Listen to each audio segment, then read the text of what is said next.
Olá, boa noite. Após a audiência de conciliação sobre incêndios no Pantanal e na Amazônia, o Supremo dá 5 dias para ampliação de efetivo contra as queimadas. O plenário do Supremo vai julgar a ação que trata do compartilhamento de dados pessoais sem necessidade de ordem judicial. TSE faz cerimônia de lacração dos sistemas eleitorais para as eleições de outubro. Justiça mantém prisão de um dos condenados pelo incêndio na Boate Kiss. STF absolve homem condenado por furtar um rádio e um pendrive em Minas Gerais. E ainda, Conselho Nacional do Ministério Público lança ouvidoria de combate à violência policial. O Jornal da Justiça desta terça-feira, 10 de setembro, começa agora.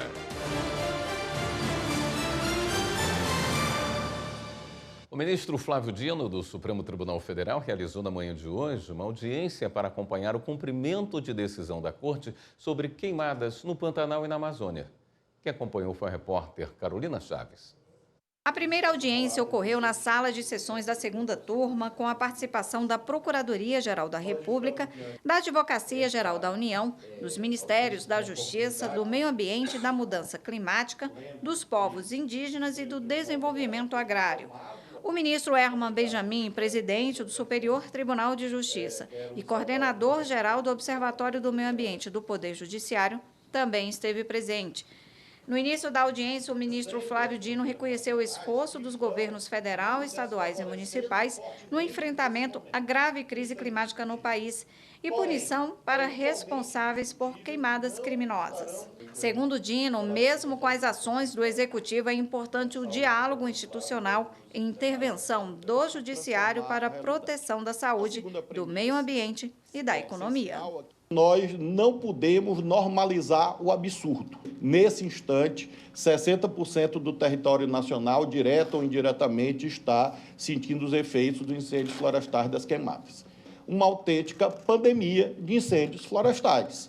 E assim como os 3 poderes se mobilizaram quando do enfrentamento da pandemia do coronavírus ou quando da tragédia ambiental no Rio Grande do Sul, idêntica mobilização deve ser feita, está sendo feita em larga medida, mas deve ser reforçada, ampliada, para que essa pandemia seja enfrentada. A audiência foi realizada no âmbito de 3 ações de descumprimento de preceito fundamental que foram julgadas neste ano.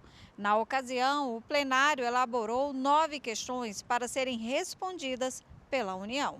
Os ministros questionaram quais as medidas adotadas para combater os incêndios no Pantanal e na Amazônia, o que está sendo feito para a recuperação da capacidade operacional do Previfogo, que é uma estrutura do governo federal de prevenção e combate aos incêndios florestais, se há previsão de aumentar o efetivo no combate aos incêndios, se há um sistema nacional que faça a integração dos dados federais e estaduais que autorizam a supressão de vegetação, como o governo federal contabiliza o alcance dos incêndios na Amazônia e no Pantanal no ano passado e este ano, e como está a aplicação dos recursos do orçamento da União e do Fundo Amazônia no combate às queimadas. O advogado-geral da União respondeu que em junho deste ano o governo federal assinou um pacto com governadores para combater incêndios no Pantanal e na Amazônia e criou uma sala de situação para a prevenção e controle de incêndios sob a coordenação da Casa Civil e de 4 ministérios. A AGU ainda afirmou que 907 profissionais entre IBAMA e ICMBio, Forças Armadas, Polícia Federal e Força Nacional de Segurança Pública, mais 283 policiais rodoviários federais atuam no combate aos incêndios no Pantanal. Em março deste ano, eram 196 brigadistas e profissionais de coordenação e apoio no combate às queimadas. Este mês, são mais de 1.600 profissionais. A AGU também informou que o orçamento do Ministério do Meio Ambiente destinou para os anos de 2023 e 2024 mais de R$ 1.500.000 para pagar salários de brigadistas, materiais e equipamentos para brigadas, além de locação de aeronaves de transportes terrestres, máquinas e equipamentos. Após a exposição da AGU, cada ministro de Estado presente pôde apresentar informações complementares em até 10 minutos. Em seguida, a Rede Sustentabilidade, o Partido dos Trabalhadores e o Partido Socialismo e Liberdade, autores das ADPFs, e a Procuradoria-Geral da República também tiveram oportunidade de se manifestar. Ao final dessa audiência, os amigos da Corte, representantes por entidades, associações e sociedade civil, poderão se manifestar no processo em um prazo de 10 dias. Uma nova audiência está marcada para o dia 19 de setembro, dessa vez com governadores dos 9 estados da Amazônia Legal e Mato Grosso do Sul, para saber sobre o cumprimento das obrigações estaduais e municipais. Após a audiência de conciliação, o ministro Flávio Dino determinou a convocação imediata de mais bombeiros para a Força Nacional para auxiliar no combate a incêndios florestais e mutirão para investigar e combater incêndios criminosos em 20 municípios. Repórter Amanda Mustafa explica os detalhes da decisão. O ministro fixou o prazo de 5 dias para convocar mais bombeiros dos estados não diretamente atingidos pelos incêndios florestais. Segundo a decisão, o quantitativo será fixado pelo Ministério da Justiça e informado ao relator. O termo de audiência também determina outras 8 ações. A apresentação pela Advocacia Geral da União dos dados sobre a Amazônia no prazo de 48 horas. Mutirão da Polícia Federal e Polícia Civis e da Força Nacional para investigação e combate das causas de surgimento de incêndios por ação humana. Apresentação pelo Ministério da Gestão e Inovação em 30 dias corridos de plano de aprimoramento e integração dos sistemas de gestão territorial e especialmente sobre o CAR, o Cadastro Ambiental Rural e a autorização de supressão vegetal.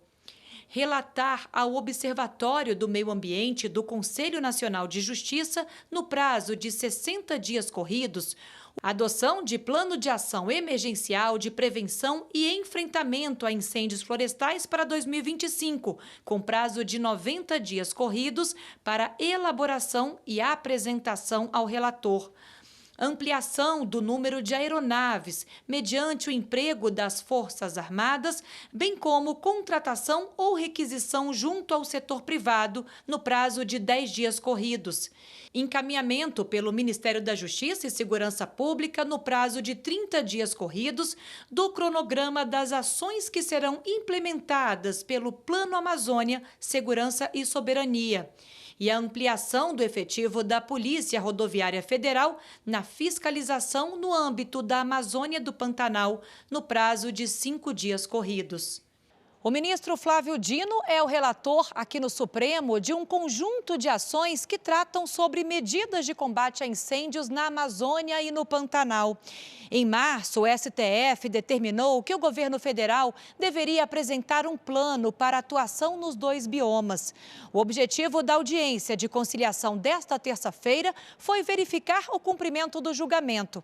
Ao final dessa audiência, os amigos da Corte, representantes de entidades, associações e sociedade civil poderão se manifestar no processo em um prazo de 10 dias. Uma nova audiência está marcada para 19 de setembro, desta vez com governadores dos 9 estados da Amazônia Legal e Mato Grosso do Sul, para discutir o cumprimento das obrigações estaduais e municipais. Em complemento às decisões tomadas na audiência desta terça-feira, o ministro Flávio Dino indicou o ministro Herman Benjamin, presidente do Superior Tribunal de Justiça e do Observatório do Meio Ambiente do Conselho Nacional de Justiça, para coordenar propostas de alteração legislativa sobre tipificações e penas quanto aos incêndios florestais e queimadas. A primeira turma do STF, por maioria, manteve a decisão que arquivou o inquérito civil contra o padre Robson de Oliveira. Repórter Marta Ferreira. O padre Robson de Oliveira foi denunciado pelo Ministério Público de Goiás por apropriação indébita, falsidade ideológica e lavagem de dinheiro. O Tribunal de Justiça de Goiás determinou que as investigações fossem interrompidas, por entender que não estavam presentes os crimes apontados pela promotoria.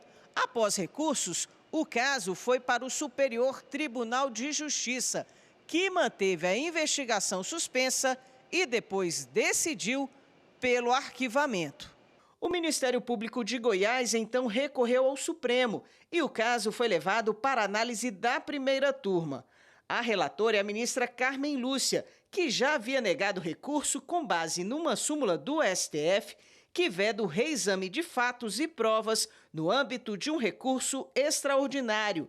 Na retomada do julgamento, o ministro Alexandre de Moraes divergiu. Determinar o prosseguimento das investigações conduzidas pelo Ministério Público do Estado de Goiás, nos autos do inquérito civil, excluindo-se as provas que foram afastadas no âmbito criminal.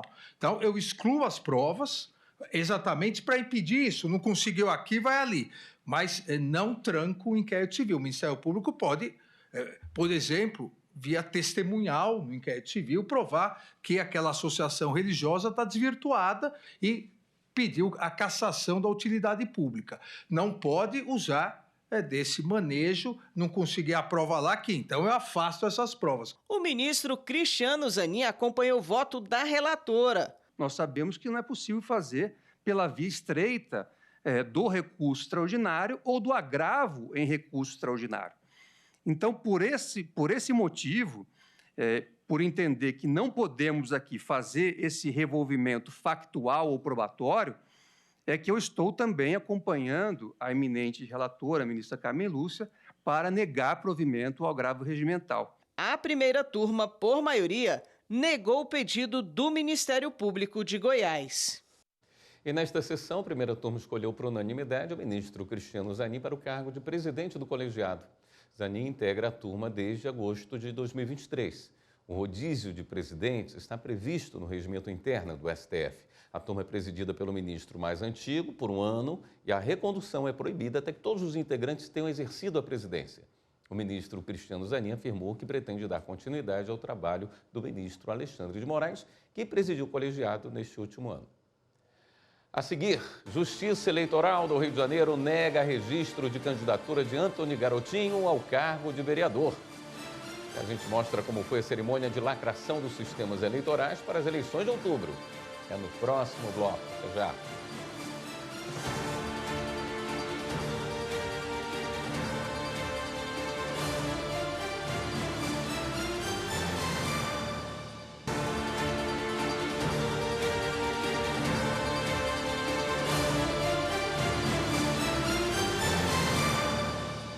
O Supremo Tribunal Federal aceitou mais uma denúncia apresentada pelo Ministério Público Federal contra participantes dos atos antidemocráticos em 8 de janeiro do ano passado em Brasília.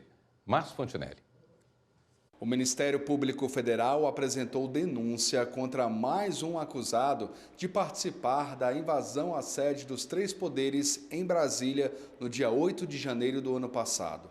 O rapaz foi preso em flagrante um dia depois dos atos antidemocráticos, em um acampamento em frente ao Exército. No celular dele foram encontradas fotos e vídeos que comprovam a participação na destruição dos prédios públicos. O Supremo Tribunal Federal acolheu a denúncia e deu início ao processo de julgamento. Até agora, 227 pessoas já foram condenadas. A Polícia Federal desarticulou um grupo criminoso que utilizava o mercado de criptomoedas para lavar dinheiro e enviar valores bilionários do tráfico e do contrabando para fora do país. Manuela Borges traz as informações. A polícia começou a investigar o grupo especializado em operações financeiras com criptoativos há 3 anos. Com o apoio da Receita Federal, os agentes identificaram transferências bilionárias suspeitas que chamaram a atenção. Foi identificada uma movimentação por meio de contas bancárias de aproximadamente 55 bilhões de reais. Mas esse montante não expressa exatamente a movimentação desse grupo. A gente acredita que essa movimentação tenha sido bem maior. Por quê? Porque há a possibilidade da existência de outras empresas correlacionadas com essa, além de que há a possibilidade de que essas empresas tenham movimentado valores exclusivamente através de criptomoedas, ou seja, são valores que não transacionaram por contas bancárias. A Operação Niflheim desarticulou 3 grupos criminosos que atuavam para lavar o dinheiro do tráfico e do contrabando para países como Estados Unidos, China e Emirados Árabes. 130 policiais federais e 20 servidores da Receita Federal cumpriram 19 mandados de busca e apreensão e 8 mandados de prisão em Brasília, São Paulo, Fortaleza e Caxias do Sul, no Rio Grande do Sul. Os investigados vão responder por organização criminosa, crimes contra a ordem tributária, porque mandaram valores para fora do Brasil sem pagar imposto, lavagem de dinheiro, ocultação de bens, crimes de falsidade ideológica e contra o sistema financeiro nacional. A Justiça Federal determinou a apreensão de carros e imóveis de luxo e o bloqueio de mais de 9 bilhões de reais em contas bancárias e em criptomoedas. Esses recursos, eles provêm principalmente do tráfico de drogas e do contrabando e descaminho. A partir, então, da captação desses recursos, foram criadas empresas de fachada e várias camadas, exatamente com o objetivo de ocultar o caminho traçado pelo dinheiro.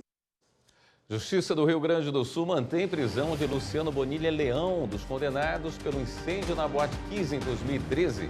A Polícia Federal faz operação de combate ao financiamento, extração e venda ilegal de ouro no Pará. Em outra operação, a Polícia Federal prende o homem que transportava 13 fuzis no Rio de Janeiro.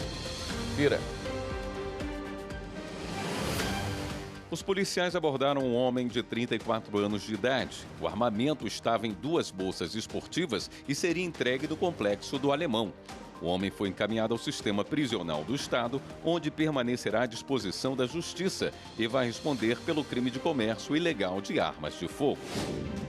Em outra ação, a Polícia Federal cumpriu mandados de busca e apreensão e de prisão preventiva no Pará, Amazonas, Roraima e Mato Grosso. Foi numa operação de combate ao financiamento, extração e venda ilegal de ouro na região sul do Pará, perto da terra indígena Caiapó. A polícia também investiga ligações do grupo criminoso em atividades ilícitas na terra indígena Yanomami, em Roraima. A PF constatou a extração ilegal de ao menos 3 toneladas de ouro por meio de declarações falsas de origem do minério. A Justiça Federal determinou o sequestro e indisponibilidade de quase 3 bilhões de reais em dinheiro e bens, com afastamento cautelar de 4 ocupantes de cargos públicos e suspensão de atividade de 4 empresas. Foram apreendidos carros, motocicletas, joias, ouro in natura e outros bens dos investigados. Luciano Bonilha Leão, um dos condenados pelo incêndio na Boate Kiss em 2013, passou por audiência de custódia em Santa Maria e a Justiça do Rio Grande do Sul manteve a prisão dele e a transferência para o Presídio Estadual de São Vicente do Sul. Ele estava na penitenciária de Santa Maria desde o início do mês, quando o ministro do Supremo Tribunal Federal, Dias Toffoli, decidiu que os 4 condenados retornassem para a prisão. Bonilha foi condenado a 18 anos de prisão por homicídio simples com dolo eventual. E após ficar cerca de 24 horas em liberdade, Deolane Bezerra teve a prisão domiciliar revogada nesta terça-feira por descumprimento de medidas cautelares impostas pela Justiça. Deolane fez postagens nas redes sociais e deu entrevista ainda na saída do presídio na tarde de ontem. Por isso, ela teve a prisão preventiva decretada. Os autos permanecem em sigilo para proteger a intimidade dos demais investigados. A seguir, o plenário do Supremo vai julgar a ação que trata do compartilhamento de dados pessoais sem necessidade de ordem judicial. E ainda hoje, a STF absolve homem condenado por furtar um rádio em um pendrive em Minas Gerais. Voltamos em instantes.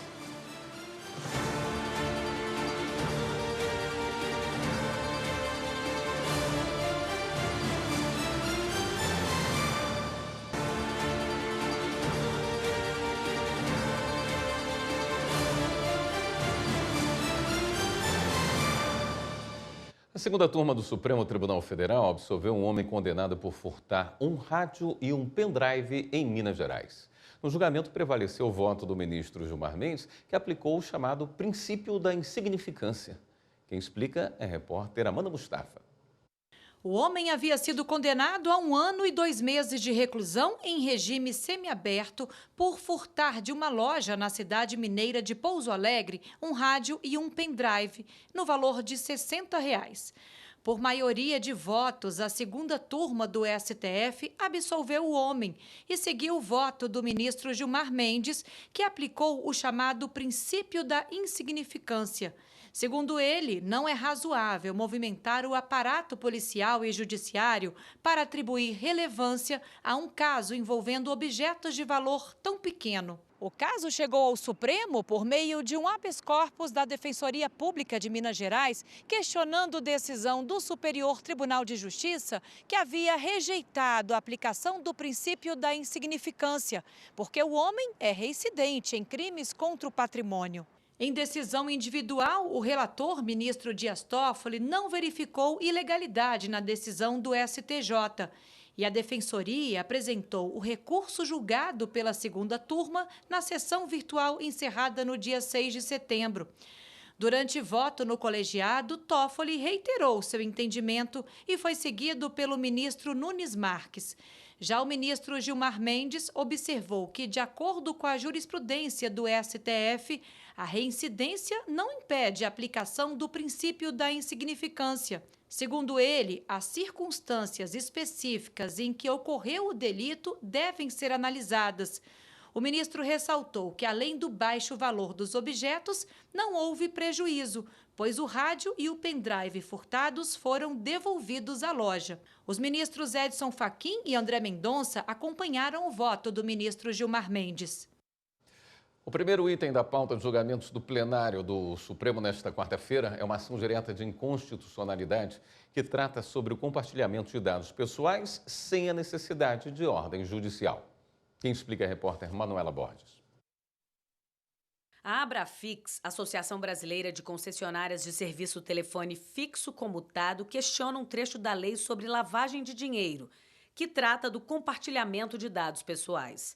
A legislação, alterada em 2012, diz que, independentemente de autorização judicial, a autoridade policial e o Ministério Público podem acessar os dados cadastrais de uma pessoa investigada, como filiação e endereço. A autora da ação alega que a transferência de dados pessoais sem ordem judicial coloca em risco o direito à privacidade e à proteção individual dos usuários dos serviços de telecomunicações, direitos previstos na Constituição. A Abrafix argumenta também que a prática fere a lei que versa sobre o cadastramento de usuários de celulares pré-pagos, que garante o sigilo do consumidor, e a Lei Geral de Telecomunicações, que assegura o respeito à privacidade. O julgamento teve início no plenário virtual. O relator, ministro Nunes Marques, julgou improcedente a ação por entender que não há violação da privacidade do usuário nessas situações. Esse entendimento foi acompanhado por outros 4 magistrados. O ministro Marco Aurélio, que votou antes de se aposentar, foi no sentido contrário e declarou os pontos questionados inconstitucionais. Já o ministro Gilmar Mendes, depois de um pedido de vista, acolheu parcialmente o pedido para declarar constitucional apenas a transferência de dados sobre qualificação pessoal, filiação e endereço. Esse posicionamento foi acompanhado por outros 3 ministros. Diante das várias correntes apresentadas, o próprio relator pediu destaque para levar a discussão sobre o assunto para o plenário físico, onde o julgamento será reiniciado com a manutenção dos votos dos ministros aposentados. A Procuradoria-Geral da República, a Advocacia-Geral da União, o Senado, a Câmara dos Deputados e a Presidência da República se manifestaram pela constitucionalidade da lei. O plenário do Supremo Tribunal Federal deve reiniciar um julgamento que discute a execução imediata de condenação imposta pelo Tribunal do Júri. O tema começou a ser analisado no plenário virtual da Corte, mas um pedido de destaque do ministro Gilmar Mendes levou o caso ao plenário físico. O tema tem repercussão geral reconhecida e a decisão servirá de parâmetro para todos os casos semelhantes. Acompanhem na reportagem de Carolina Chaves. O recurso a ser analisado pelos ministros do Supremo foi apresentado pelo Ministério Público de Santa Catarina contra a decisão do Superior Tribunal de Justiça. O STJ afastou a prisão de um condenado pelo Tribunal do Júri por feminicídio duplamente qualificado e posse ilegal de arma de fogo. O Superior Tribunal de Justiça aplicou a jurisprudência da Corte de que, mesmo em condenação por tribunal do júri, se ainda couber recurso, o réu somente poderá ser preso se houver elementos concretos para justificar a prisão. Aqui no STF, o Ministério Público Catarinense argumentou que a execução provisória é permitida, porque a Constituição garante soberania aos vereditos do Tribunal do Júri, ou seja, a condenação não pode mais ser revista pelo Tribunal de Apelação, a não ser quando o tribunal entender que a condenação foi manifestamente contrária à prova dos autos. No julgamento, no plenário virtual, o relator, ministro Luiz Roberto Barroso, votou a favor da execução provisória da condenação, independentemente do total da pena aplicada. Ele foi acompanhado pelos ministros Dias Toffoli, Alexandre de Moraes, André Mendonça e Carmen Lúcia. O ministro Alexandre de Moraes enfatizou que a decisão do Tribunal do Júri, ainda que sujeita a recurso, é soberana. Por isso, a execução provisória não viola o princípio constitucional da presunção de inocência do condenado. O ministro Gilmar Mendes divergiu do relator e pediu destaque. O julgamento vai ser reiniciado no plenário físico, ficando mantido apenas o voto da ministra Rosa Weber, que acompanhou a divergência e hoje está aposentada. A seguir, o Superior Tribunal de Justiça considera que não cabe julgamento antecipado em ação de interdição. E ainda, Conselho Nacional do Ministério Público lança ouvidoria de combate à violência policial. Voltamos já.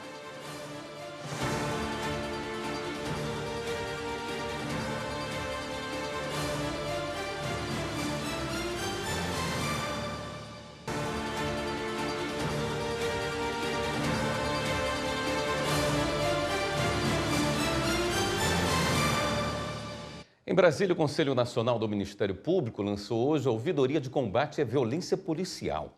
Márcio Fontinelli acompanhou e tem os detalhes. O Conselho Nacional do Ministério Público lançou a ouvidoria de combate à violência policial, desenvolvida especialmente para receber denúncias de abusos decorrentes de abordagem policial e encaminhá-las ao Ministério Público. Nós vamos analisar, vai ter 5 dias para essa análise, em que nós vamos ver todas as provas e encaminhar ou para as ouvidorias do Ministério Público Brasileiro ou para as ouvidorias das corporações. E vamos acompanhar a solução dessa denúncia em 15 dias. O canal foi apresentado durante o Seminário Interinstitucional de Controle da Criminalidade e o papel das ouvidorias no CNMP, em Brasília.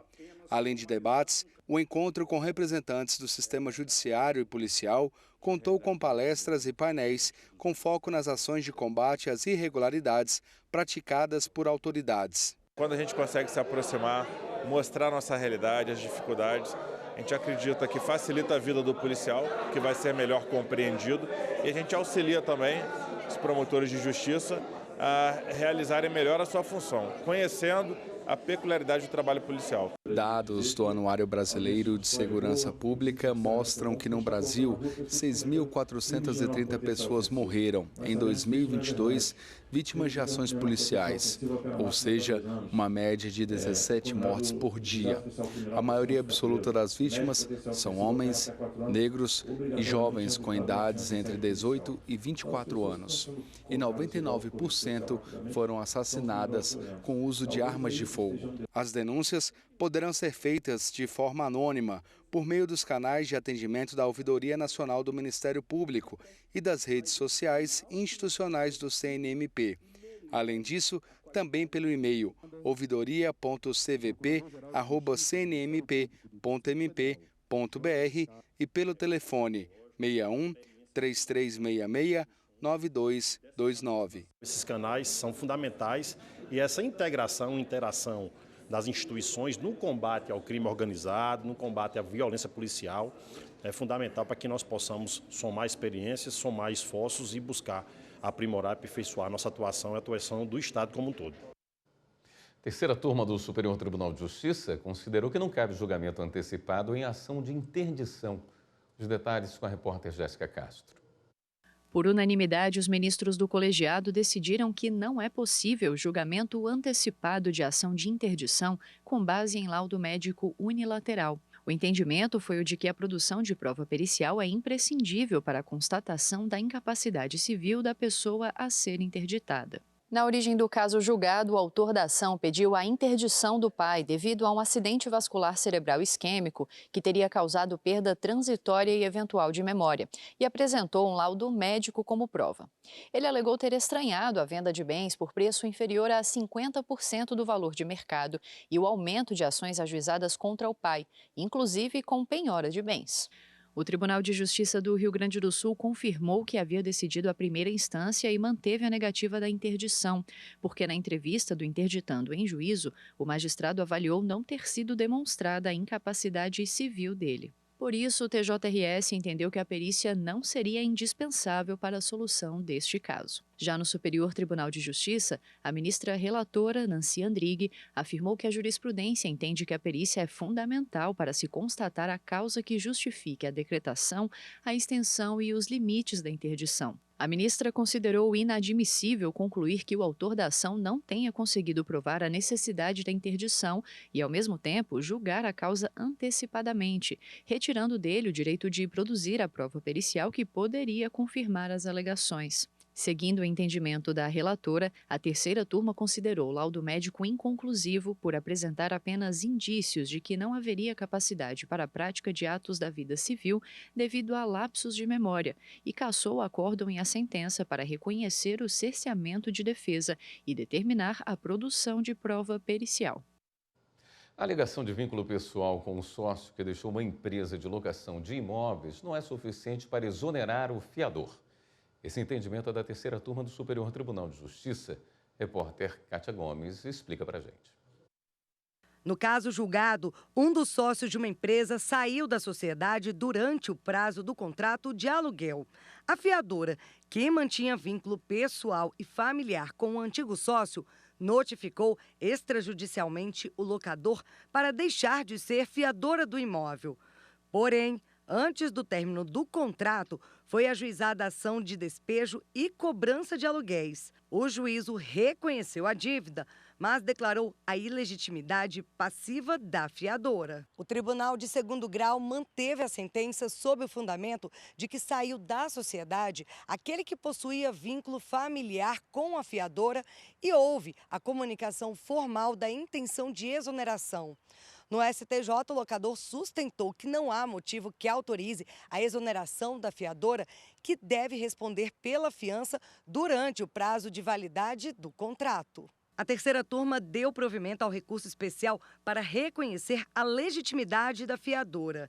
A relatora, ministra Nancy Andrighi, afirmou que a fiança foi prestada para a empresa e não para o sócio. A ministra explicou também que a simples notificação do locador sobre o desejo de se exonerar da fiança não é suficiente para tanto, já que só surte efeito no término da vigência do contrato ou após 120 dias da data em que o contrato é prorrogado. A Justiça Eleitoral do Rio de Janeiro indeferiu o pedido de registro de candidatura de Antony Garotinho ao cargo de vereador nas eleições deste ano. Ao julgar a ação apresentada pelo Ministério Público Eleitoral, a juíza Maria Paula Galhardo destacou a condenação de Garotinho por crime contra o patrimônio em processo criminal relativo à prática de peculato e lavagem de dinheiro. Garotinho está inelegível até 2026. A decisão ainda cabe recursos ao colegiado do Tribunal Regional Eleitoral e ao Tribunal Superior Eleitoral em Brasília. O Tribunal Superior Eleitoral faz nesta terça-feira a cerimônia de assinatura digital e lacração dos sistemas eleitorais. As informações com a repórter Mariana Fabre. A cerimônia de assinatura digital e lacração dos sistemas eleitorais marca o fim do ciclo de desenvolvimento dos programas das urnas eletrônicas e de outros sistemas eleitorais que serão utilizados nos 2 turnos das eleições municipais de 2024. As assinaturas digitais geram uma blindagem em todos os códigos-fonte e programas e ainda garantem a autoria e a integridade das informações. Cada assinatura gera um resumo digital, que corresponde a um código único.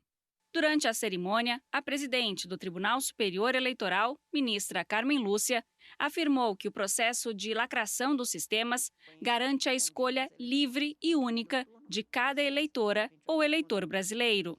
A importância deste momento é que se fecha aqui qualquer possibilidade de se burlar a integridade do sistema. Essa integridade foi testada e a urna se mostra, portanto, absolutamente segura, confiável é o sistema, íntegro é o processo eleitoral brasileiro, portanto, coerente com o que a Constituição garante, que cada eleitor livremente poderá escolher quem vai representá-lo no próximo mandato de vereadores e prefeitos. Em todas as localidades onde há cidadãos brasileiros, haverá uma urna próxima, na zona previamente fixada, na seção previamente identificada, para que ele possa exercer o seu direito político fundamental, o de escolher aquele que ele acha que pode representá-lo. Juntos, técnicos do TSE e de instituições públicas e privadas participaram da compilação e fiscalização dos códigos-fonte das urnas eletrônicas. Nós estamos, no dia de hoje, finalizando 2 anos de intenso trabalho de desenvolvimento dos sistemas eleitorais. Essas assinaturas que as senhoras e os senhores presenciaram há pouco com as autoridades que apuseram suas assinaturas nos computadores são como assinaturas em um contrato. De forma que, a partir do momento em que o contrato está assinado, nada pode ser alterado nesse contrato. Da mesma forma, a partir do momento em que foram apostas as assinaturas digitais nos sistemas eleitorais, nesta cerimônia, como as senhoras e os senhores presenciaram, nada pode ser alterado nesses sistemas. Agora, os sistemas assinados e lacrados ficam no Tribunal Superior Eleitoral. A próxima etapa prevista é a distribuição das cópias dos programas aos tribunais regionais eleitorais para que possam ser inseridos nas urnas eletrônicas juntamente com os dados de candidatas e candidatos. No próximo bloco, a gente fala sobre a campanha Trabalho Decente pra Gente, do TST. Tem também os preparativos para a Semana Nacional da Execução Trabalhista, que começa na próxima segunda. Até já!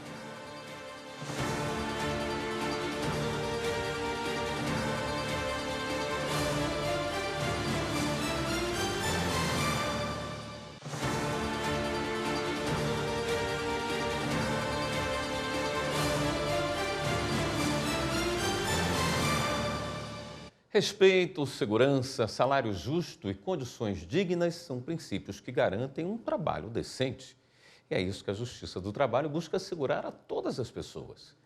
E para reforçar esse entendimento para toda a sociedade, foi lançada a campanha Trabalho Decente pra Gente. A reportagem é de Larissa Batista.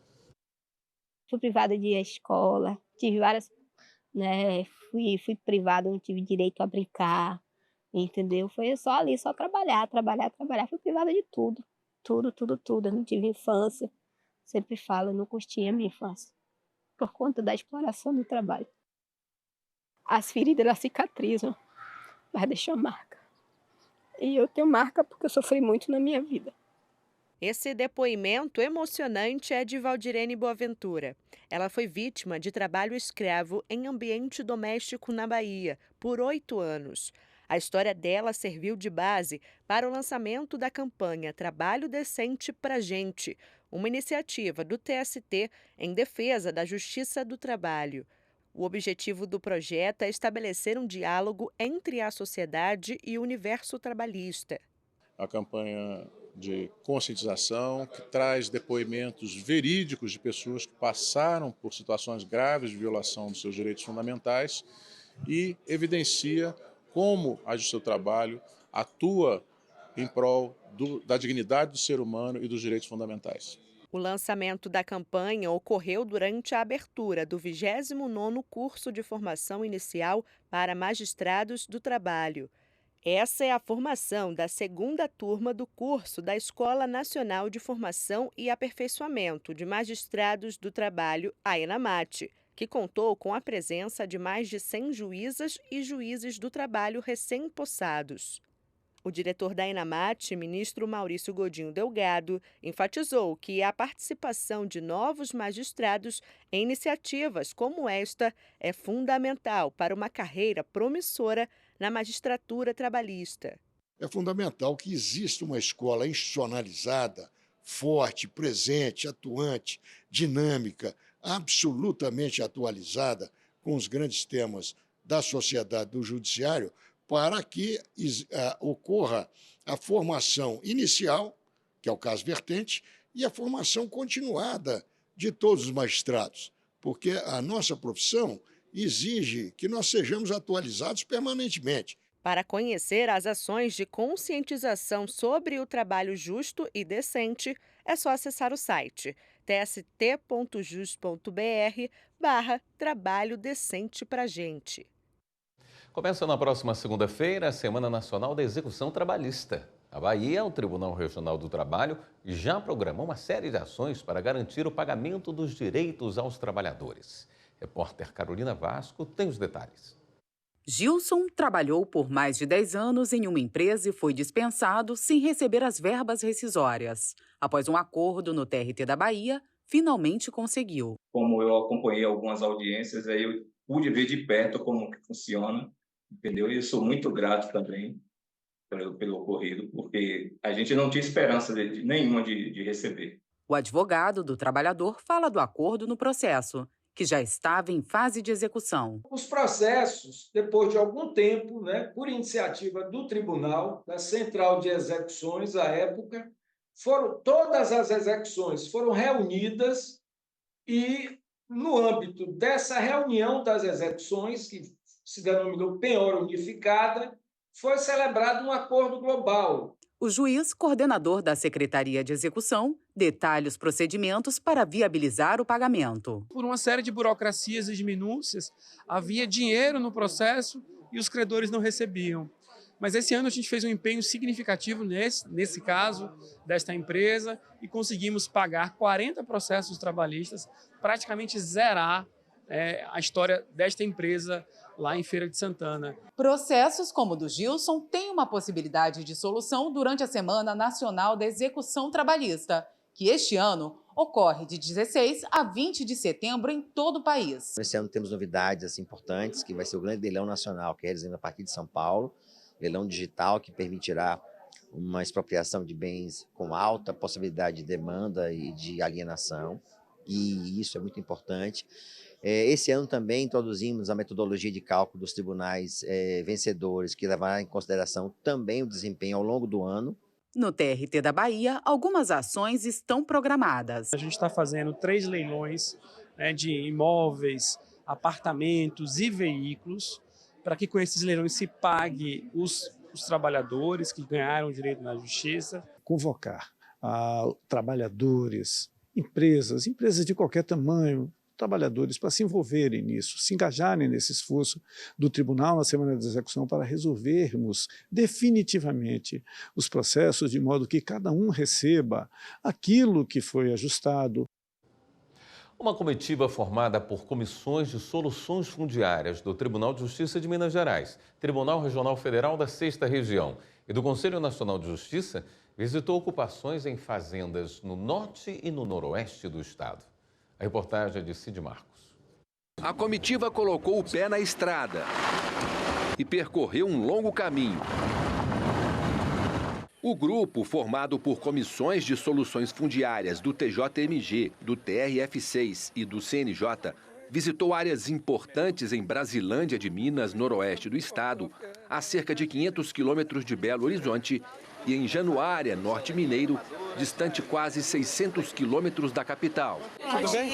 Tudo jóia? As visitas às ocupações em fazendas situadas nessas regiões reuniram as partes envolvidas para buscar soluções ágeis para as questões fundiárias. Os primeiros encontros em Brasilândia de Minas foram nos assentamentos Reinaldo Vaz e Associação Oswaldo Vieira, que estão em uma área de 450 hectares da Codevasf. O objetivo da nossa reunião, da nossa vinda aqui, é tornar essa solução cada dia mais próxima.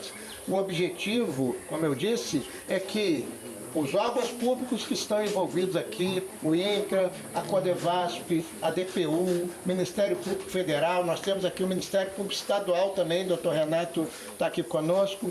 Todos esses órgãos têm o objetivo de solucionar esse conflito. O presidente do TJMG, desembargador Luiz Carlos Corrêa Júnior, fez questão de percorrer parte do terreno a pé e ver detalhes de perto. Nas duas áreas, vivem 69 famílias.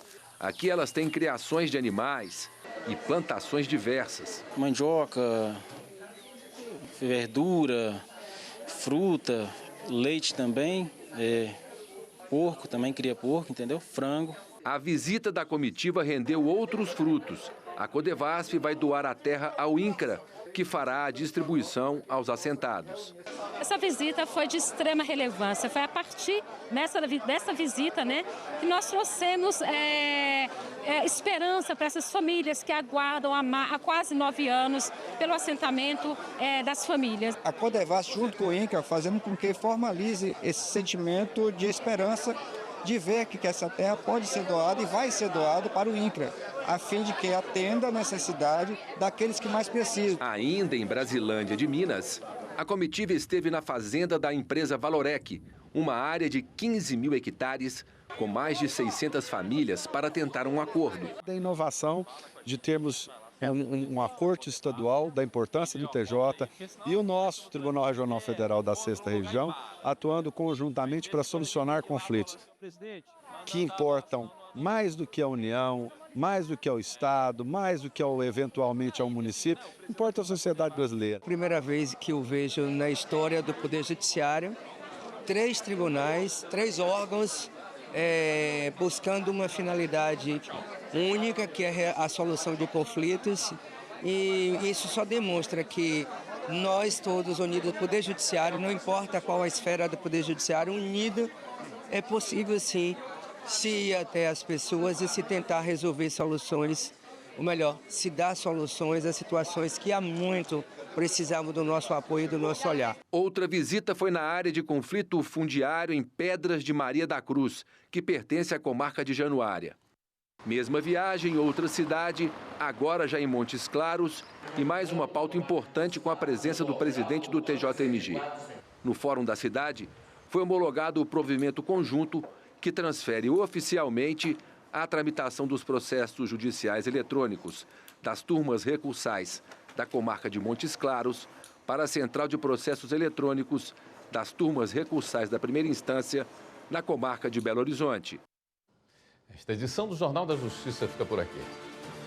Obrigado pela companhia. Uma ótima noite para você.